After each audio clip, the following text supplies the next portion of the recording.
Mobile का अतिरिक्त उपयोग आज हम लोगों के जीवन में कितना बड़ा जहर घोल रहा है, इसी को लेकर बहुत ही ज़रूरी बातों का आप लोगों से शेयर करना बहुत ही ज़रूरी समझा। इससे कैसे अपना जीवन को बचाया जाए, यह हम लोगों के सामने एक बहुत बड़ा चुनौती बनकर खड़ा है।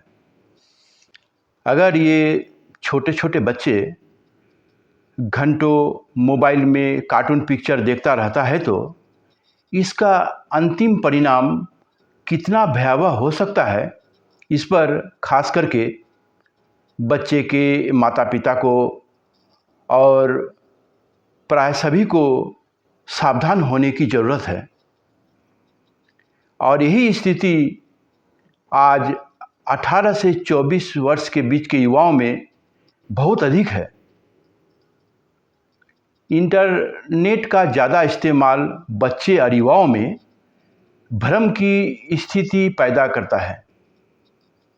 चलिए इसे समझने के लिए सबसे पहले इटली का एक बहुत ही इंटरेस्टिंग घटना का आप लोगों के साथ शेयर करता हूँ। आज आप लोग थोड़ा सा अपना कीमती समय निकालकर इस वीडियो को अंत तक जरूर देखिए। इटली के एक कोर्ट में एक व्यक्ति इस कारण से एक मामला ठोक दिया कि जिस कंपनी में वह काम करता था, वह कंपनी दैनिक 3 से 4 घंटे करके उसे मोबाइल फ़ोन में ही व्यस्त रखता था।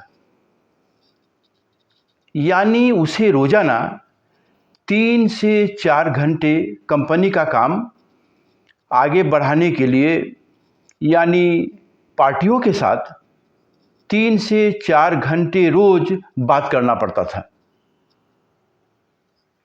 इस तरह से उसे रेगुलर 15 वर्ष तक बात करना पड़ा। उसके द्वारा कोर्ट में मामला किया गया कि उसका ब्रेन में जो ट्यूमर हुआ है, उस ट्यूमर होने का मुख्य कारण मोबाइल फ़ोन का अत्यधिक उपयोग करना है। उसके बाद कोर्ट में जो विचारक हैं या जो भी हेल्थ स्पेशलिस्ट है, यानी फिजिशियन डॉक्टर है, उन लोगों को साथ में लेकर एक कमेटी का गठन किया गया, जिसे एमिकस क्यूरी नाम से जाना जाता है। इसका मतलब न्याय मित्र होता है। यह व्यावहारिक रूप से किसी भी पक्ष का प्रतिनिधित्व नहीं करता है, बल्कि न्यायालय की मदद करता है। इसका तात्पर्य है, यदि केस में कोई पार्टी नहीं है तो वह कानून के आधार पर कोर्ट को निर्णय लेने में और केस के अन्य पहलुओं की जानकारी प्रदान करने में सहायता प्रदान करे। इन्वेस्टिगेशन करने के बाद धीरे धीरे जब उसके साथ इस केस के विषय में डिस्कस किया गया, तब देखा गया कि हाँ, उस व्यक्ति का ब्रेन में जो ट्यूमर हुआ है, उसके पीछे का मुख्य कारण रेगुलर 3 से 4 घंटे तक लगातार मोबाइल में बात करते रहने के कारण, वह भी 15 वर्ष तक लगातार बात करने का जो रेट है, उसी को दायी किया गया। लेकिन इस घटना को सारा देश का मीडिया कर्मी के द्वारा इतना नहीं फैलाया गया। इसका मुख्य कारण यह है कि मोबाइल फ़ोन की जो कंपनियां हैं, करोड़ों रुपया खर्चा करके, जिसमें मोबाइल फ़ोन का खराबी लोगों के कानों तक पड़े वह ऐसा कभी भी नहीं चाहेगा। यानी इस बात का फैलाव नहीं हुआ। बहुत सारे लोगों को यह कहना है कि इससे ब्रेन ट्यूमर या कैंसर नहीं होता है, लेकिन यह तो इटली का एक कोर्ट का घटना है। अगर आप लोग फिनलैंड की ओर नज़र दौड़ाएं तो पाएंगे कि न्यूक्लियर और रेडिएशन के वहाँ के जो हाईएस्ट अथॉरिटी है, वे लोग रिसर्च करके देखा कि मोबाइल फ़ोन अगर अत्यधिक परिमाण में कोई इस्तेमाल करता है तो उसे ट्यूमर होने की संभावना कई गुना बढ़ जाता है। यहाँ तक कि नीदरलैंड में मस्तिष्क पर परीक्षण करने के बाद देखा गया कि मोबाइल अगर अत्यधिक परिमाण में उपयोग करते हैं तो डीएनए जो धागे की तरह स्ट्रक्चर होता है वह चेंज हो सकता है। वैसे भी जब हम मोबाइल फ़ोन से बात करते हैं तो ध्यान दीजिएगा कि जब भी इसे कान में लगाकर बात करते हैं तो कान के पास का हिस्सा गर्म हो जाता है। जितना भी मोबाइल है वह टावर के माध्यम से ही चलता है, यानी उस टावर का जो फ्रीक्वेंसी है वह रेडियो एक्टिविटी फ्रीक्वेंसी होता है। वो लगभग 300 मेगाहर्ट्ज से भी ज़्यादा होता है। यानी इसका इतना ज़्यादा परिमाण है कि इसके कारण एक परमाणु का जो इलेक्ट्रॉन है उसे वो हटा सकता है। इसमें बहुत ही ज़्यादा चुंबकीय तरंग होता है। इसी के माध्यम से वह एक परमाणु के इलेक्ट्रॉन को हटा दे सकता है।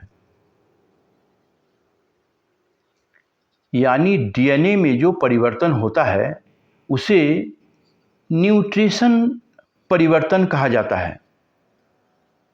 यानी वह जेनेटिकल परिवर्तन को घटा सकता है। यानी इसके कारण से यह देखा जाता है कि संतान का जब जन्म होता है तो बहुत सारा त्रुटि लेकर जन्म होता है। इसके पीछे एक बहुत बड़ा कारण है न्यूट्रिशन।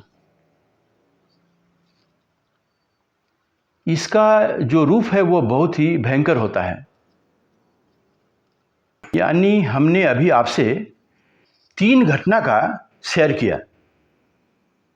एक इटली का घटना, एक फिनलैंड का घटना और तीसरा नीदरलैंड का घटना। साधारण वे से आप खुद ध्यान देंगे कि जो भी व्यक्ति बहुत ही ज़्यादा मोबाइल का उपयोग करता है उसे नींद बहुत ज़्यादा नहीं आती है, याद रखने की क्षमता कम हो जाती है, पढ़ने लिखने का जो कैपेसिटी है वो कम हो जाता है। यानी शरीर में भी एक गजब किस्म की थकावट लगने लगता है, भूख कम हो जाती है, यानी कुछ भी अच्छा नहीं लगता है। इन सभी का कारण है अत्यधिक मात्रा में मोबाइल से बात करना। और मोबाइल का जो इंटरनेट है उसका अधिक उपयोग करने से डोपामिन का अधिक रिलीज होता है। डोपामिन एक जैविक रसायन है जो शरीर और मस्तिष्क में कई महत्वपूर्ण भूमिकाएं निभाता है। यह मस्तिष्क में बनने वाला वह केमिकल है जो आपको खुशी का एहसास दिलाती है। जब आप स्मार्टफ़ोन पर सोशल मीडिया का इस्तेमाल करते हैं या कोई वीडियो गेम देखते हैं तो आपका मस्तिष्क डोपामिन को रिलीज़ करने लगता है। उसी कारण से लोग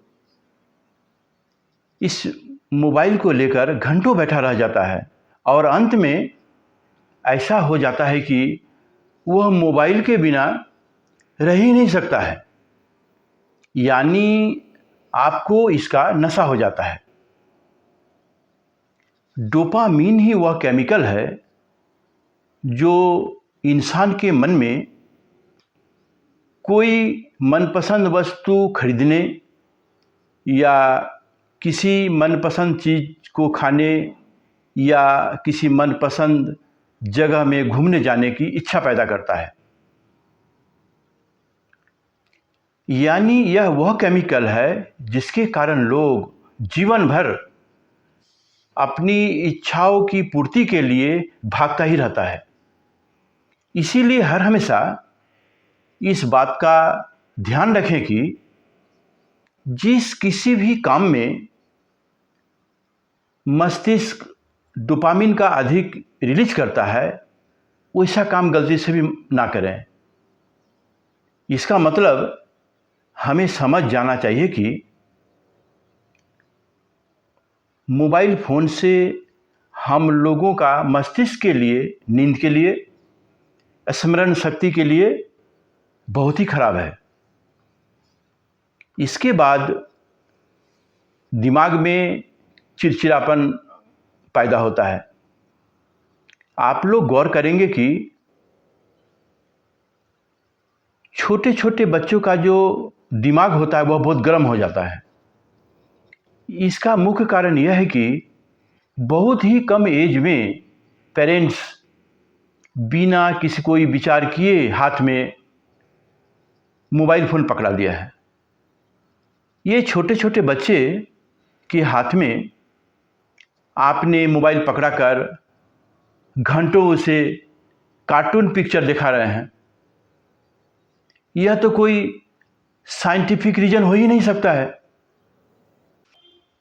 पहले का दादा दादी, नाना नानी जैसे बच्चे को शिक्षा देता था उसी तरह का शिक्षा दे तो बहुत ही अच्छा रहेगा। अभी अगर बच्चे के हाथ में मोबाइल अगर पकड़ाते हैं तो आपका बच्चा हाइपर एक्टिव हो जाएगा और वही बच्चा एक दिन सुसाइड करने जाने लगेगा। वह आपका बात कभी भी नहीं सुनेगा। इस तरह से तो बच्चों का पालन करने से कोई फायदा नहीं है।